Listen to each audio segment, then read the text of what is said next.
would you define strategy? What is strategy in very simple terms? Well, in very simple terms, it's what's going to make a particular organization different and provide a competitive advantage. Basically, competition is destructive when companies are basically competing on the same thing. That forces competition to gravitate to price.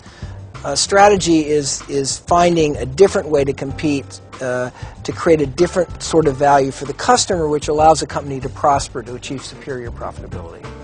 What is not strategy?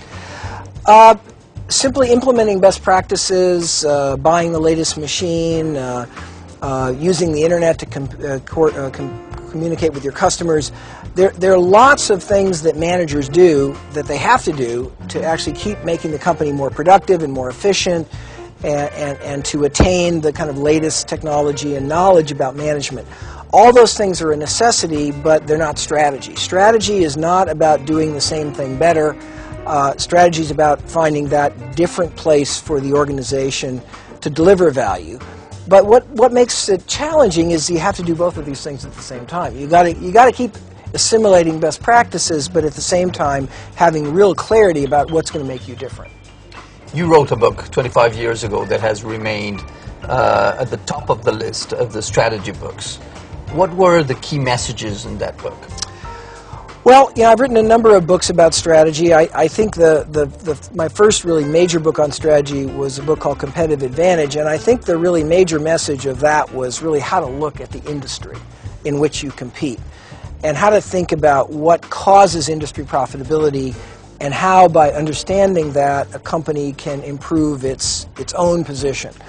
In that book, I introduced the so-called 5 forces framework, that in any industry you've got to look at the power of the customer, the power of the supplier, the barriers to entry, the threat of substitute products, and the nature of the rivalry itself, and that those 5 forces collectively define really the profit potential of any business. And this was, I think, a breakthrough in the field, because really we had no systematic way of looking at industry.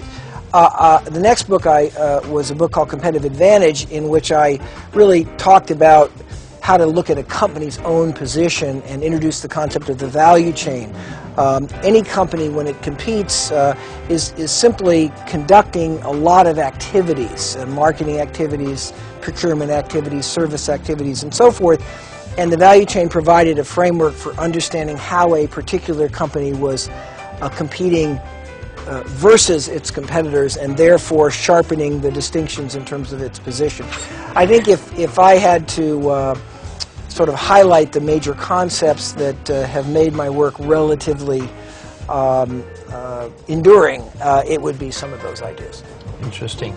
And after 30 years, what has changed? Is everything relevant, or have things evolved? Well, I've always focused not on the specifics of how a particular industry operates or a particular company competes. I've always been looking at really the deep fundamental underpinnings of competition. So, of course, industries are very different today than they were 30 years ago. We're much more global, there's different technology, things move at different speed, but actually the same 5 forces still determine profitability. It's still the power of the customer, the power of the supplier. So I think in some sense everything has changed, but at least from my point of view, very little has changed, in the sense that the enduring fundamentals of industry structure and the value chain and the importance of price and cost in determining superior performance, the distinction between operational effectiveness and positioning, all those things are what I would say are really competitive fundamentals that are timeless. And then at any given moment in history, the weights, if you will, or the specifics are constantly evolving.